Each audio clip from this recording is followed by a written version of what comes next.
Another day, another J. Fern's wife story. Pasaway na nga ang mga sisiw kaya't kung ano-ano na lang ang ginagawa namin para hindi sila mag-awayan. Gustong gusto nilang tinutuka ang dahon ng kalamyas kaya iyan ang nilagay ko sa mga scratch pen nila para may libangan sila. Yung mga lalaking sisiw na nasa brooder ay nilipat na ni J. Fern sa multipurpose pen. 17 heads na mga lalaking sisiw ang nailipat ni J. Fern sa multipurpose pen. At kasama dyan yung dalawang anak ng aming Huron Lemon Broodcock. Marami namang anak dyan yung aming Golden Boy Gilmore Broodhen. Dalawa yung urine pala eh. Ito isa oh. Isa. Dalawa na ang Huron Lemon. Dalawang lalaki. Natuwa nga si Jayfer nung nalaman niyang may anak na lalaki ang aming Huron Lemon Broodcock. Ang inahin ng aming Huron Lemon Chicks ay ang aming 5K Sweater Broodhen. May lemon blood ang aming 5K Sweater Broodhen kaya straight comb ang mga anak nila. Mas lamang ang anak na babae ng aming 5K Sweater dahil 7 ang sisiw niyan, 5 ang babae, 2 lang ang lalaki. Ito ay ang Huron Lemon. Meron ng Huron Lemon. Sana mabait. Dalawa silang Huron Lemon. Straight comb. Nakakulit. Lemon. Roxy yan. Ito Roxy. Yung lemon. Yung nasa dulo. Yung nasa dulo Roxy din. Roxy yan. Bukas na nga ang banding ng aming mga cockerels pero mas madami na ngayon ang nag-aawayan. May 4 nang hiniwalay na cockerels si J. Fern dahil namamalo. At itong ibang cockerels naman ay may init ang ulo kapag nasa multipurpose pen kaya ang ginawa namin, nilagay namin dyan sa scratch pen. Binabalik namin sila sa multipurpose pen kapag hapon na. Ito namang 4 na cockerels na hiniwalay ni J. Fern ay dito naman sa battery cage nilagay.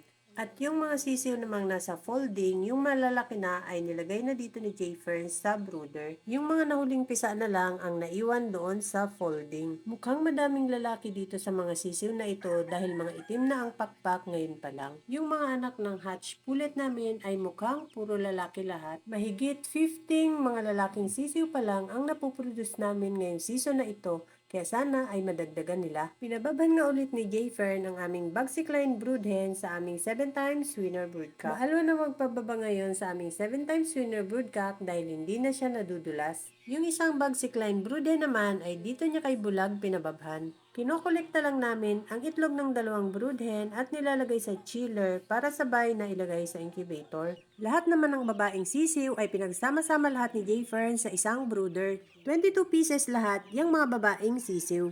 Pagpipilian pa yan ni J. Fern ng pang-materials at madami din sa aming naghahanap ng gagawin nilang pang-breeding. Hindi kami nagkakal ng mga babaeng sisiw dahil nanghihinayang ako. Pinapalaki namin hanggang sa pwede na namin gawing ulam. Halos puro itim na ang mga balahibo nitong mga sisiw na galing sa folding na nilipat dito sa brooder. Sana nga madaming lalaki dyan para madami rin kaming mapabandingan ngayong April. Hapon na naman at kailangan na naming magpatuka ng mga sisiw. Itong mga nasa scratch pen lahat ay ilalagay muna namin sa multipurpose pen at doon namin patutukain. Ito namang mga hiniwalay naming cockerels ay dyan na rin sa battery cage patutukain at dyan na rin sila magdamag. Nilagyan ko muna ng patuka ang lahat ng patukaan sa multipurpose pen para hindi magkagulo ang mga sisiw pag nilagay ko. Bukas sara kasi ang gagawin ko sa pinto habang nililipat ko padalwa-dalwa ang mga cockerels. Para pagkalipat ko sa mga cockerels ay diretso na sila sa patukaan para tumuka. Mahigit 1 linggo na yata akong hindi nakakapunta sa manukan at pagdating ko, ito na nga si Lana at ang anak niya. Mukhang buntis na nga ulit si Lana at ang anak niya naman ay malaki na. Yung anak niya malaki na.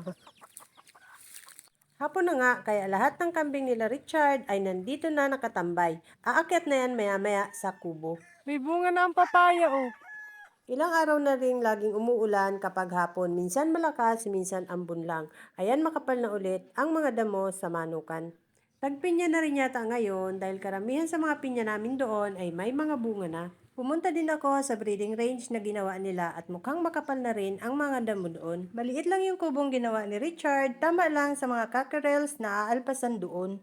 Nilagyan na rin ang mga hapunan ni Chad. May mga hapunan na rin at pinto yung kubo. Pumunta din ako ng breeding range para tingnan yung 2 broodhen na black na dinala dito ni J. Fern. Umitlog na daw yung 2, sabi ni Richard, pero sa isang pugad lang umitlog. Ayaw umitlog nung isa doon sa isang pugad na nasa kabilang dulo ng hapunan. Ang gusto na limlim na. Minamalas talaga dyan.